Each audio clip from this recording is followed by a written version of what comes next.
infortunio, digo yo a veces, porque no ha sido fácil ni la labor de gobernar en sí misma, ni la época que estamos viviendo.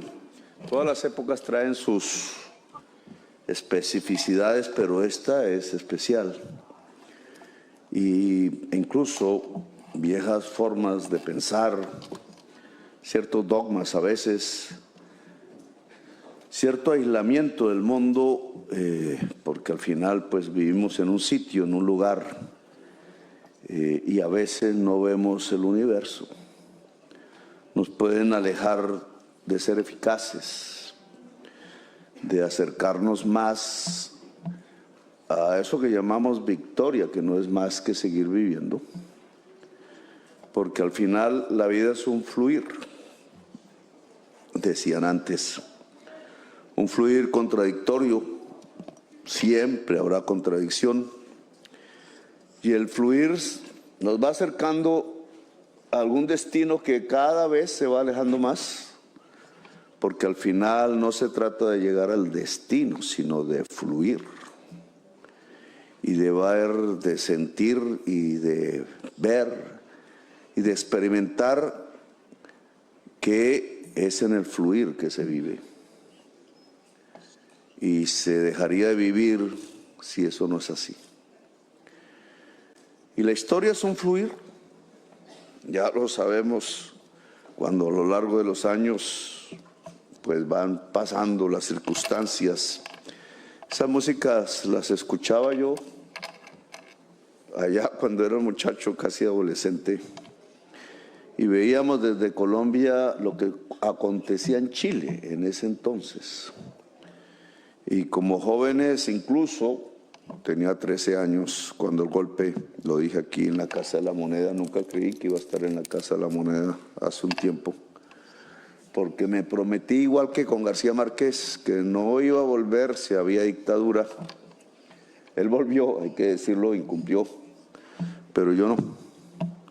Hasta que un día me invitó el presidente Boric y quedé sorprendido con el hecho de estar allí en un momento en que era el triunfo reciente en las elecciones, ya 3 años será, algo así. Y el impacto de ver cómo había fluido la historia y cómo lo que había en las calles eran jóvenes, muchachas y muchachos, muchísimos jóvenes, muy jóvenes en las calles, muy diferentes a como nosotros éramos. Jamás me hubiera pintado un tatuaje, pero estaban llenos de tatuajes. Y entonces era otro los tiempos. Los tiempos fluyen, no se repiten, no están en círculos concéntricos. No repetimos la historia. Quizás sea espiral, pero va. Se transporta. Y hoy por hoy, ahora, sería conveniente, si no, no seríamos buenos políticos, el ver cómo es el contexto de hoy, en qué ha cambiado y hacia dónde vamos. Y en esa medida creo que hay que examinar, y la organización popular de base debe hacerlo, lo que está aconteciendo en el mundo, porque nos va a implicar, nos va a influenciar, nos va a determinar en cierta forma, o hay que actuar sobre ese mundo que hoy estamos viviendo. Y en esa medida quiero, digamos, dejar en este auditorio algunas ideas, algunas impresiones que he tenido en los últimos tiempos. Yo sí creo, lo dije ahora en la mesa anterior, en la mesa de trabajo con algunos intelectuales, que estamos viviendo los tiempos del colapso del capitalismo. Pensaban eso mismo los chilenos en 1972, pero indudablemente hoy podemos decirlo con certeza, no se estaba viviendo en aquel tiempo ningún colapso del capitalismo. Estaba mozo aún, tenía energías y fuerzas, y se impuso sobre sueños, sobre generaciones, quienes tuvieron que vivir el exilio, que yo no. pues lo sabrán mejor que yo, como el conjunto que acabo de tocar, cuya música escuchaba en aquel momento. Siempre me gustó más esta canción que acaba de pasar que todas las demás. No sé por qué, pero La Partida se llama, de Víctor Jara. Pero indudablemente era otro contexto. Lo que venía era serio, quizás, el sueño de una revolución que se estrelló, las ideas de una sociedad que no fueron exactamente tales. Todo cambió, todo fluyó, quizás muchos cambiaron de opinión, quizás terminaron apoyando lo que combatían, siempre ocurre en toda sociedad. Pero al final era que el signo del cambio iba variando en el tiempo, que las generaciones y las juventudes iban sintiendo otras músicas también sin dejar de recordar, y que esas nuevas sensaciones iban marcando unos nuevos tiempos que cualquier revolucionario tiene que interpretar a guisa de volverse un artefacto del pasado, de la nostalgia. Y esos cambios indudablemente tienen que ver con el neoliberalismo. Ahí comenzó lo que llamaríamos el periodo neoliberal. No voy a meterme en sus vericuetos. Lo cierto es que dijo que la libertad del mercado nos llevaría a la felicidad. ¿Y a quién ha hablado de la felicidad?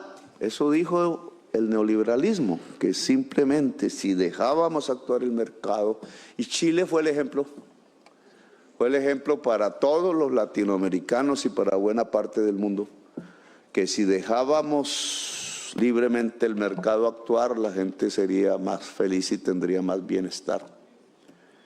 Y yo me empecé a imaginar que Chile era un paraíso de la felicidad, años después, que aquí definitivamente se estaba mostrando que nosotros estábamos equivocados. Y nunca vine, así que nunca pude constatarlo. Pero el hecho de que ustedes hayan votado por Boric hace unos años significa que no era así. El hecho de un conjunto, entre otros, hablando de música, que empezó a sonar por ahí, lo llevé hace poco a Bogotá, igual que a Inti Illimani. Prisioneros, de pronto nos mostró que había una juventud que como que no estaba de acuerdo con ese principio de que la libertad de mercado lleva a la felicidad, y que subterráneo en otro tipo de juventudes, con otro tipo de instrumentos, quizás con otro tipo de sensibilidades, con otros tonos y melodías, aparecía que no era así, que no era cierto. Y quizás precursor.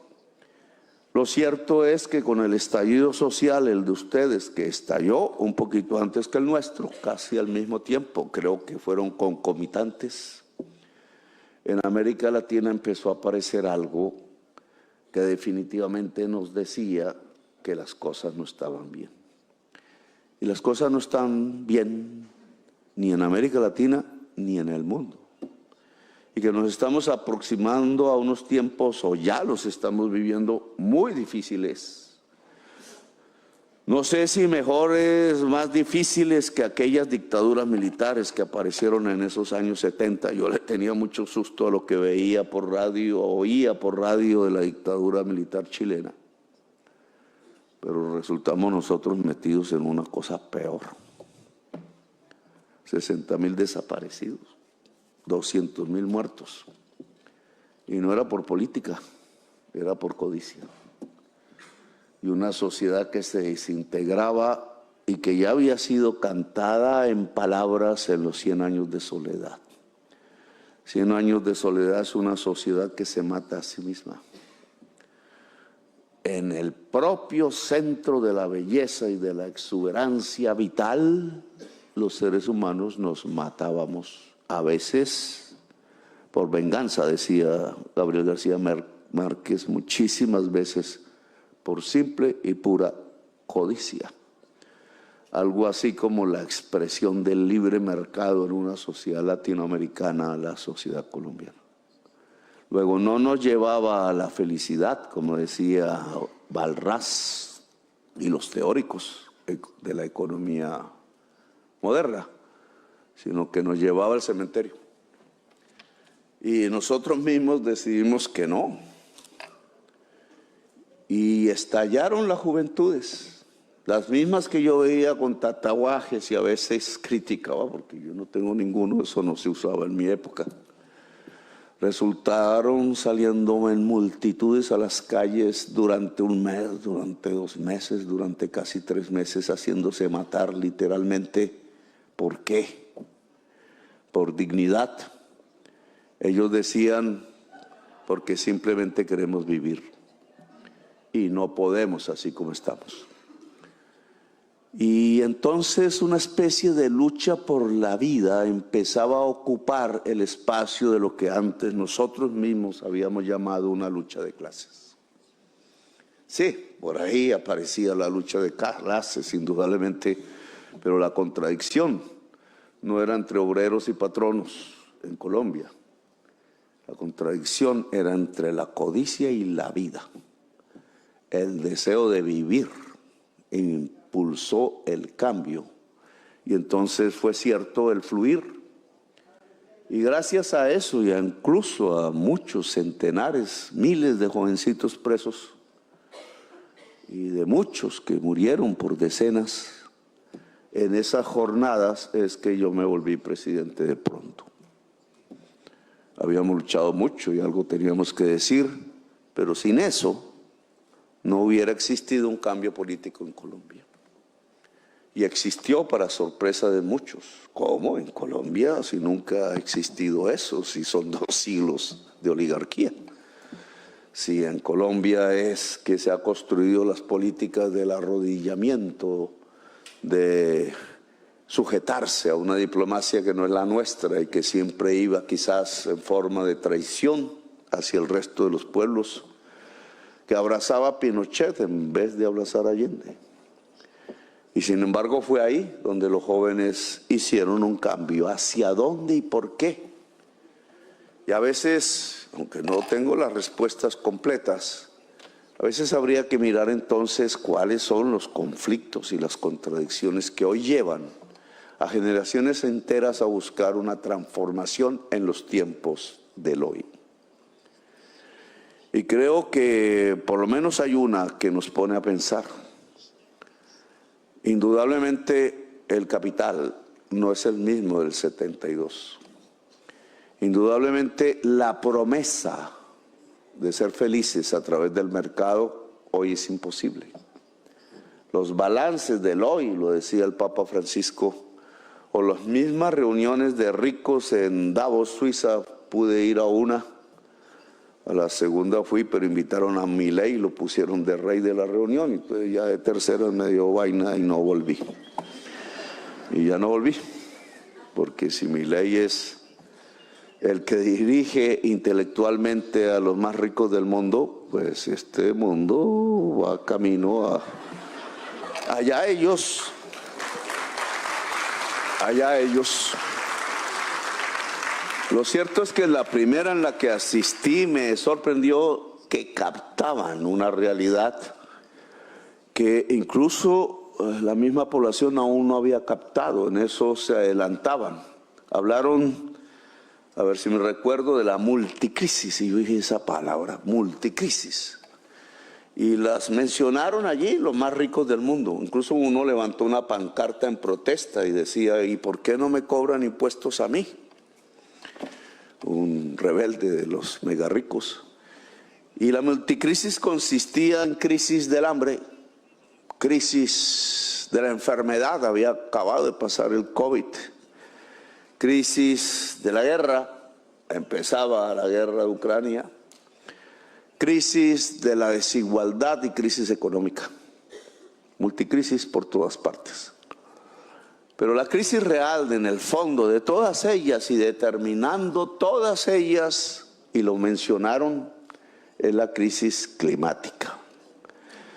Y de sí, algunos años yo venía estudiando el tema a profundidad, porque la crisis climática es el hecho que destruye por completo el paradigma neoliberal. Porque si el paradigma neoliberal la libertad de mercados nos lleva hacia la felicidad y la maximización del bienestar humano, dice, y se demuestra matemáticamente.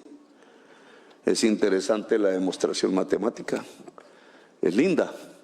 Las curvas de indiferencia, entonces se mide la tangente y entonces la tangente tiene una ecuación. Si derivo a cero, llego, a ver si me acuerdo, si derivo por primera derivada, llego a un número, y si derivo por segunda, llego y la igualo a cero, llego al máximo. Y entonces el máximo creo que es donde se toca la tangente.